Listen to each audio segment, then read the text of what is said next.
Hi there. I'm going to spend some time today trying to lay the groundwork for you to do your reading from Strayer on the Islamic world and the trade routes that crisscross and interconnect it. I am going to start with the caveat that this is not a world religions class, and my primary focus here is not going to be on sort of the theological or the spiritual aspects of Islam, although obviously some of those will be important, but rather on the aspects that are going to be most important to understanding Islam as a cultural and social and political and military force in world history. So, caveat out of the way, let's get started. I want to talk first about the founding of Islam and some of the most relevant theological beliefs for our purposes in AP world history. And to do that, we really have to start with the context of the Arabian Peninsula. The Arabian Peninsula is, as you can see, kind of sandwiched between the Byzantine Empire to the northwest and the Persian Empire under the Sassanids to the northeast. But the Arabian Empire is not integrated into, or the Arabian Peninsula is not integrated into either of those big states.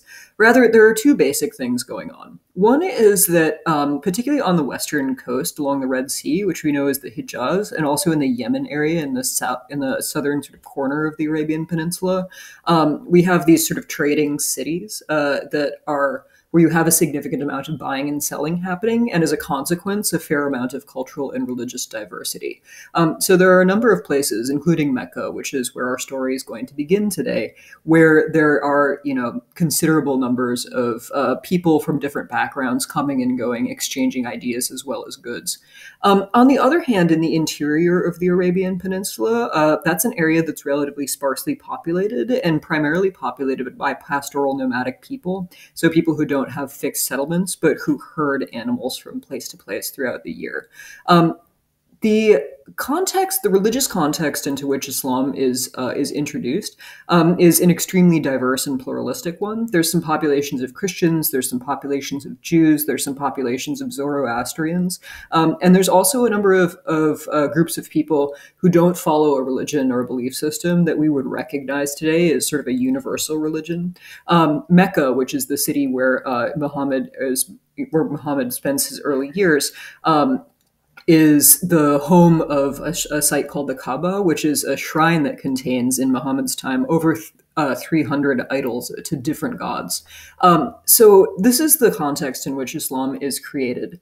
The city of Mecca is both a destination for pilgrimage, as I just said, and also, as a consequence of that traffic by religious pilgrims, a fairly important location for business. And the Prophet Muhammad is actually gets his start in one of these merchant families, and so he's a moderately prosperous person engaged in buying and selling. Muhammad is a merchant by trade, but he's also a very spiritual person. And starting in the year 610, he begins receiving what Muslims believe to be the revelations of the Quran, so the word of God transmitted to humans through the Prophet Muhammad. And he continues periodically receiving these revelations and passing them on orally to his followers, to people who want to study with him. It's not until after the Prophet Muhammad's death that the Quran is written down and stabilized into a sort of standard written format. Muhammad manages to attract a small band of followers who start to believe in his teachings and his revelations of the Quran that he's sharing with them. And as a consequence of the content of his teachings, which I'll talk about in a moment, he actually is forced to flee. He arouses some significant opposition from the dominant tribe of which he's a member, called the Quraysh in Mecca. And the Quraysh actually kind of boot him out, and he's forced to flee to the city in the north called Yathrib, which you see labeled on your map there, now known as Medina, as the city of the Prophet. That's where he builds his base of power. That's where Islam starts to cohere into a community. And ultimately, he's going to return to Mecca with his followers and spread Islam there, and famously enter the Kaaba, enter that shrine, and smash the idols to all of these other gods. A couple of key beliefs in Islam that we need to talk about. The first and the most important is that it is monotheistic. Islam declares unequivocally that there is no God but God, known as Allah in Arabic. In that sense, among some others, Islam has actually a lot in common with Judaism and Christianity, particularly in the religious environment of diversity that characterized the Arabian Peninsula in the early 7th century. Muhammad and the Quran specifically characterized Jews and Christians as people of the book. He recognized in his own lifetime a great deal of the commonalities in the teachings and the traditions and the heritage of those three monotheistic faiths, what we now know as the Abrahamic faiths. And Muhammad viewed himself as the final prophet in a line that included Abraham and Moses and Jesus. And I'm mentioning this because I think in the 21st century, many Americans have this idea in their heads, thanks to common media characterizations, of kind of a clash of civilization between Judeo-Christian and Islamic values. And in the context of the 7th century, that's not necessarily true, and that's really important to remember for this course. A third thing to know is that Muhammad, although he comes from a merchant family, although being a merchant is in fact his original trade, he's deeply critical of the Meccan society from which he originates, of what he perceives as kind of the elitism and the over concern with materialism of the Quraysh tribe around him. And he's very concerned with social welfare and with making society more just. One of the 5 pillars of Islam is zakat, meaning alms or charity, an obligation for Muslims to take care of the poorest people among them. And that's one of the teachings that actually makes Muhammad a controversial figure in Mecca when he first starts preaching his revelations of the Quran.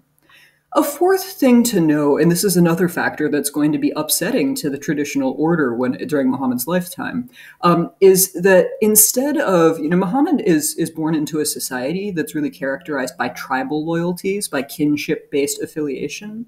And his argument is that actually the more important membership, the more important source of a person's identity, is their membership in the ummah, or the community of believers. And so that's going to be a transformative social force, especially as Islam expands first throughout the Arabian Peninsula and then throughout much bigger chunks of Africa and Asia and Eastern Europe.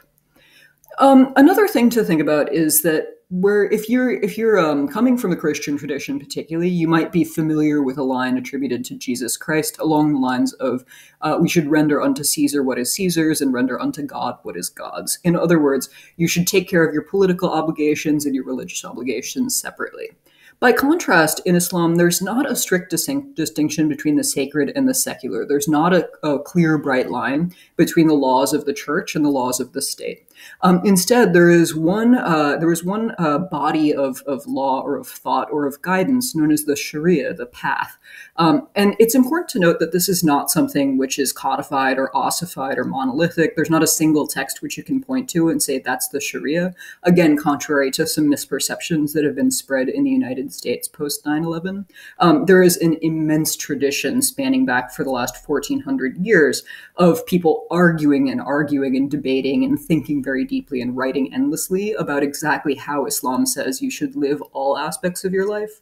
But the point that's worth making here is that Islam does not, behaving in an Islamic way encompasses your personal moral behavior and your family relationships, but it can also encompass the way that a society is governed, or the way that tax laws are administered, or the way that weights and measures are regulated, or the way that merchants conduct their business.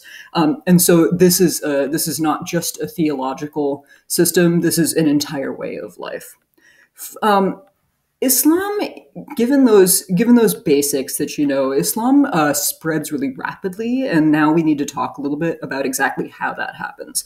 I'm going to start you off with a map that I think was produced by the CIA in about 1995, so not immediately current, but not super old in the world history scheme of things, that shows you the countries of the world where there are significant populations of Muslims. And what I'd like you to note from this is that from a very geographically small homeland or home base in the Hijaz and the Western Arabian Peninsula, Islam has now spread to be this vast world religion, which is widely practiced across Africa, across Asia, across Central and Southeast Asia, as well as the Middle East.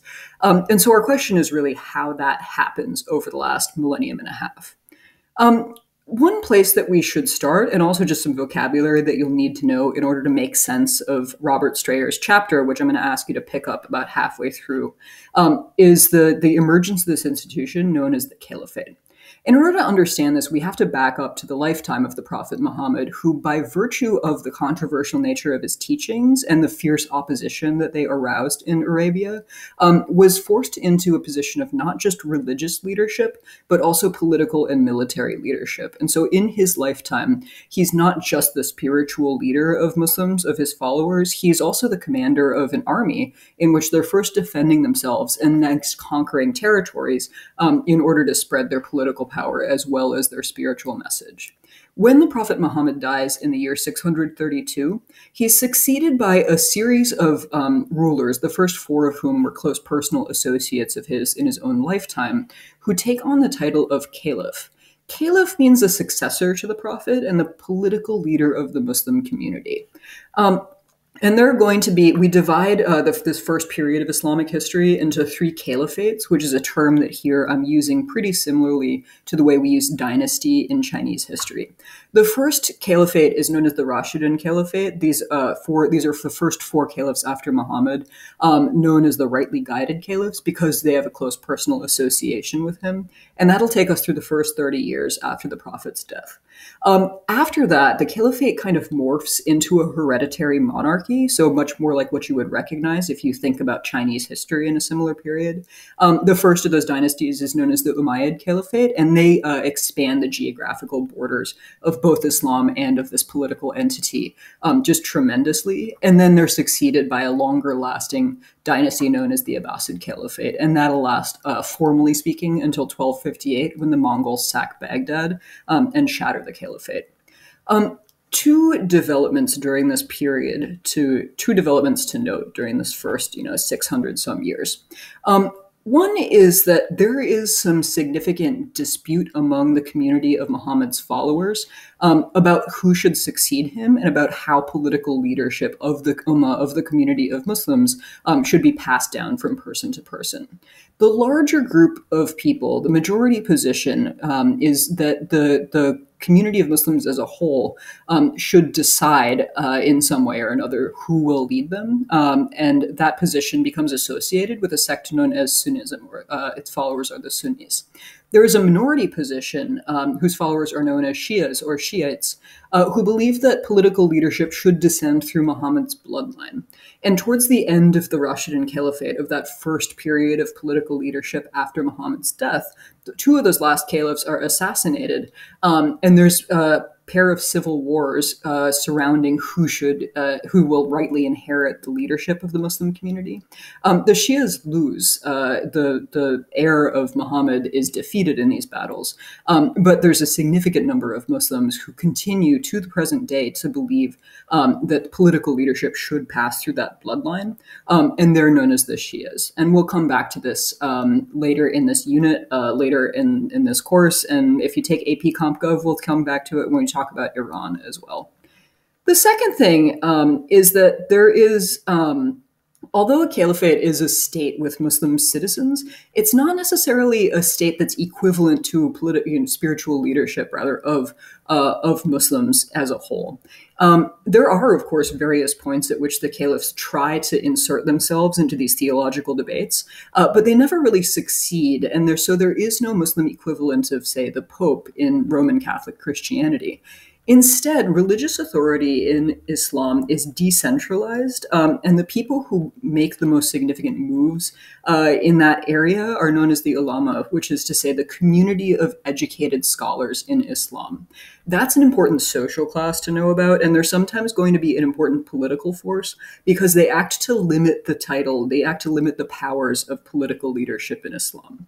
So the caliph's job is to lead the community of Muslims, but the caliph's authority is often going to be checked or constrained or called into question by a variety of religious scholars. And the underlying point that it's important for you to remember is that Islam doesn't have a single homogeneous monolithic definition. There is no unanimous agreement among Muslims on huge numbers of points of theology, of law, and of other questions about how to live daily life, both spiritual and secular questions.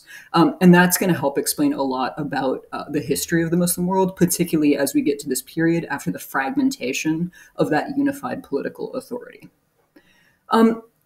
If we look, I'm just showing you this map to show you the really impressive scope of the expansion of the caliphate under particularly the Umayyads. You can see that Islam and the rule under a unified Arab-led Islamic empire is going to expand all the way across North Africa, all as far as most of Spain, and then out into Persia, out pushing into Central Asia, approaching present-day India and Pakistan. So we have this really impressive spread of political authority under Muslim leaders just in that first 100-some years. Um, that said, it's one thing to shade in a map and say that a Muslim leader controls this territory. It's a different thing to say that Islam as a belief system and as a way of life has actually spread. So let's talk a little bit about how it is that Islam becomes such a widely practiced religion. A couple of explanations I'll offer. Number one is that as the caliphate spreads, as Muslim rulers expand their political authority, conquest does create incentives for people in the subject communities in these conquered territories to convert to Islam. It's important to note that there is never widespread forced conversion to Islam at the hands of conquerors. And the Quran, in fact, forbids forcing people to convert to Islam. It defeats the purpose. However, under Muslim rule, there are some pretty convincing reasons why you might want to convert to Islam. Some people will say, well, this religion must be a good religion because it's the religion of the conquerors. They beat us in a war, so maybe their religion is better than ours.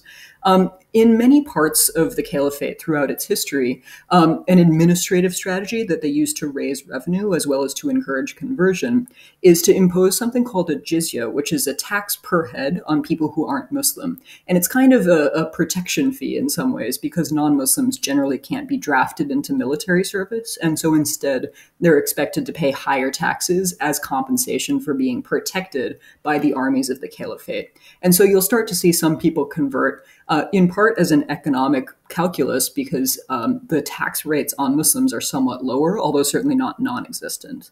And then we have this sort of widespread process known as social conversion throughout the caliphate, in which it's just politically advantageous or socially advantageous, particularly for people in the elite strata of society, to convert to Islam. And at various points, the caliphs will say, you can't work in our bureaucracy, you can't be a tax collector, you can't be a governor unless you're a Muslim. And so you'll start seeing people in these conquered territories convert to Islam. It's questionable how much they really mean that as a spiritual matter. Some of them some people will convert to Islam and profess that they're Muslims in public, while continuing to hold different beliefs and perhaps practice different religions in private. But over generations, the political expansion of the caliphates is going to lead to the religious expansion of Islam. A second big factor to consider is that even in areas that are never politically under Muslim control or under the caliphate, and Southeast Asia is a particularly good example of this, you'll see these networks of Muslim merchants who travel to distant places and who spread their faith among merchant communities. One through line in this course, one thing we're going to see over and over and over again, is that when you're doing long distance trade, you really need to be able to trust the people that you're doing business with. You need to have common language and common rules. And one advantage of Islam is that it not only creates that basis of trust because people are more likely to trust their co-religionists in business, the nature of the Sharia, the nature of Islamic jurisprudence and thought about law is that it sets this fairly detailed set of ground rules for doing business. And so it's easier to do business if you're a Muslim merchant with another Muslim merchant far away because you're subscribing to at least some amount of common belief, not just about religion, but also about what an ethical way of doing business is. So these networks of Muslim merchants will help spread the faith to places like Southeast Asia and also down the eastern coast of Africa. Finally, over the course of the history of Islam, there's always this kind of tension or this divide between the more sort of rationalistic, logical, scholarly approach to Islam versus the more mystical, personal, mysterious, spiritual approach to Islam. And a trend in Islamic practice known as Sufism, its practitioners are called Sufis, emerges. And the Sufis they're difficult to characterize. They're not exactly a sect, but they do create this second avenue where people can access Islam, even if they're illiterate, even if they're not particularly interested in these, lofty questions of theology or law, because Sufism offers people both a way of sort of personally, emotionally experiencing Islam, and on a practical level, Sufi missionaries will travel around, often following these merchants, setting up lodges that offer charity, that offer a place for socialization. And so Sufism is kind of another way of recruiting people into Islam who might be looking for a more spiritual as opposed to a more theological or intellectual experience. As a consequence, Islam spreads rapidly, often displacing a lot of sort of local, less universalistic religions, and it gains ultimately millions and millions of adherents throughout Africa, Asia, and southern Eastern and Eastern Europe. You can get a sense of the spread of Islam by looking at the pieces of the world that are shaded in this map. Everything that's shaded and drawn in with this sort of dark purple border counts as part of the Islamic world where Islam is practiced by the year 1500. So less than a millennium after the Prophet Muhammad's death, you can see that this religion of which he is the prophet has spread through this massive, massive area of Afro-Eurasia. All right, finally, I want to take a little time to introduce you to one of the few individuals that I'm going to spend significant time on in AP World History, and that's a traveler named Ibn Battuta. I know that for whatever reason, Americans grow up with this sense that Marco Polo is the greatest world traveler, and I'm going to tell you that in my emphatic and totally subjective belief, that's completely false. Ibn Battuta is way better. Ibn Battuta is born in 1304 in a city called Tangier in what's now Morocco, overlooking the Strait of Gibraltar between Morocco and Spain, which is sort of the gateway between the Atlantic Ocean and the Mediterranean Sea. He's born into a family of legal scholars, and as a young man, he pursues education in Tangier in Islamic theology and in law. He wants to be a judge when he grows up. And he's probably attracted to Sufism. We have some, he's an educated guy, but we also have this indication in his memoirs and his travelogue that he's interested in the more spiritual side of Islam as well. And you'll see him throughout his travels occasionally show up at these Sufi lodges and engage with these Sufi practitioners at various points in his life. When he is just 20 or 21, he sets out to go travel to Mecca, which is a pretty considerable travel in a sort of pre-car, pre-airplane, pre-railroad period of world history. And he's interested in making the Hajj, which is another of the 5 pillars of Islam. It's a religious obligation for all Muslims who are able to make a pilgrimage to the city of Mecca. And he's interested in fulfilling this religious obligation, but he also wants to study more. And in order to study with renowned scholars and renowned authorities in Islam, he needs to get out of Tangier and see more of the world. So he goes off in 1325 to make the Hajj, and then he turns out to spend the next 26 years traveling around the Islamic world and engaging in these voyages and writing down this document about it that is truly unprecedented for its time.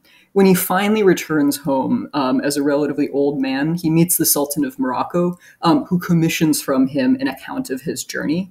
And that document, The Travels of Ibn Battuta, has given us an excellent window as historians, as students of history, into the diversity of thought and practice and culture and belief and social organization in the Islamic world of the early 14th century.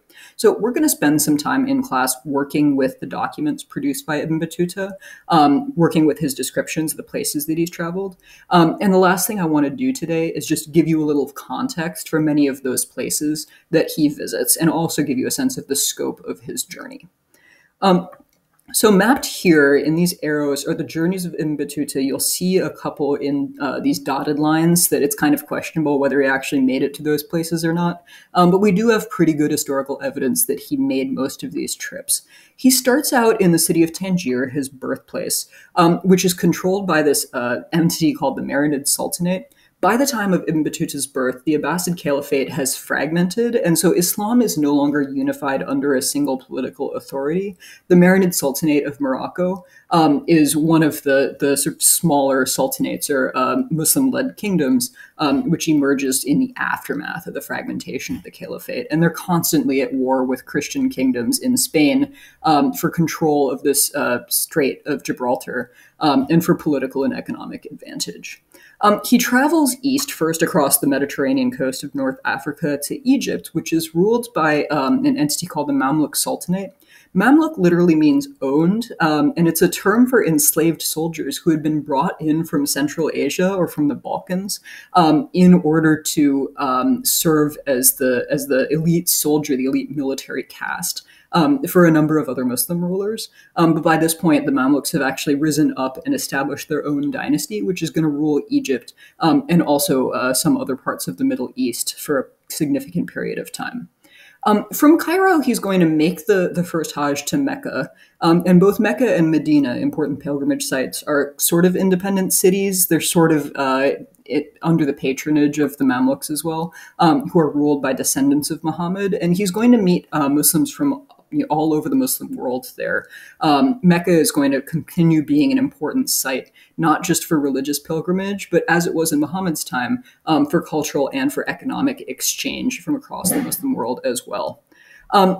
He'll kind of take a detour then and hop up to Persia, which is one of the world's oldest and most impressive empires, but by Ibn Battuta's time has been absolutely devastated by the invasions of the Mongols. At this point, the Mongol Empire, where long after the period of Genghis Khan, has fragmented into these four states that you see labeled on the map. So Persia and much of the rest of Central Asia is ruled by successors of Genghis Khan, and Ibn Battuta will have some comments on how they run their empire. He's then going to get on a boat and sail all the way south through the Red Sea, which is pretty choppy waters, and visit. He's going to travel as far south as what we know as the Swahili coast of East Africa. And this is a really interesting, Strayer will write about it in chapter 7. You'll do some reading about it. But this is a really interesting civilization, which is not politically unified, but where there's this kind of chain of cities along the Indian Ocean coast of East Africa, of Arabia, and of the Indian subcontinents as well, that are really more politically unified with each other than they are if you go 100 miles inland away from those trading cities. So these city-states on the East African coast have developed a common language, Swahili, which includes a number of Arabic loanwords, and many of their merchants and many of their rulers have converted to Islam, even though the population's a little bit further away from the coast. Mostly haven't heard of Islam at all. And so this is a culturally unified but politically decentralized civilization that emerges largely because of Islam as a unifying force. Ibn Battuta is then going to hop back up through the Persian Gulf, make a quick stop through Mecca again, and get as far north as Anatolia, which is the geographical mass that we now know as Turkey. Anatolia used to be under the rule of the Byzantine Empire, which itself is the fragments of the Roman Empire. It's now, by the time of Ibn Battuta's visit, dominated by Turkic peoples. And not long after he leaves, it's going to start witnessing the rise of the Ottoman Empire, which we'll get to in this class when we talk about the second historical era that we'll get to between 1450 and 1750. He'll travel north through many of the territories that are ruled by these successors of Genghis Khan. And what he's going to find is that people are converting to Islam. Rulers are starting to adopt Islam as their official ideology. But also there's a bunch of social practices, particularly concerning the role and the political importance of women, that Ibn Battuta is going to, as a conservative Muslim, find very surprising and somewhat uncomfortable for him. And then he'll travel, taking a very roundabout route south to the Sultanate of Delhi. This is a kingdom in what's now northern India that's been established by Turkic invaders from the north who have brought Islam to a majority Hindu population. And the Delhi Sultanate will never succeed in converting most of the population to Islam. And so they'll have to make some interesting accommodations in order to maintain rule as a religious minority. And that's a situation that we'll see in a bunch of different empires and states that we look at in this class. Ibn Battuta goes south. He actually gets a job in the Maldives for a while, working as a judge, and then he manages to find himself as kind of stationed as kind of an ambassador on this mission to China. He sails through a geographically important feature known as the Strait of Malacca down here, which is a really crucial passage for merchants, for big chunks of world history. Anyone who can control the state of Malacca is going to have a lot of political power and a huge amount of tax revenue. And he actually makes it as far east as China. He's going to find China incredibly disorienting because there's not a ton of Muslims there, but it is really telling that he can pretty easily hop on a boat and make it as far as China, because that tells you something about the China's power as a draw for merchants, because of its ability to export these incredibly desirable trade goods to much of the rest of the known world. Ibn Battuta will then decide that that's not enough traveling for him, and he'll go halfway across what he considers, or actually the entire way across what he considers to be the world at this point in history, and make it all the way to Mali in West Africa, which is one of a series of trading kingdoms whose rulers will eventually convert to Islam, which make their money by controlling the trans-Saharan trade between North Africa and these gold mines in West Africa. He'll come home to Tangier. He'll be a fairly old man. He'll write down his story, or rather have somebody else write it down, which is what Marco Polo did too. And history students ever after will be stuck reading excerpts from it in my class. That's what we'll get to the next time I see you. Thanks very much.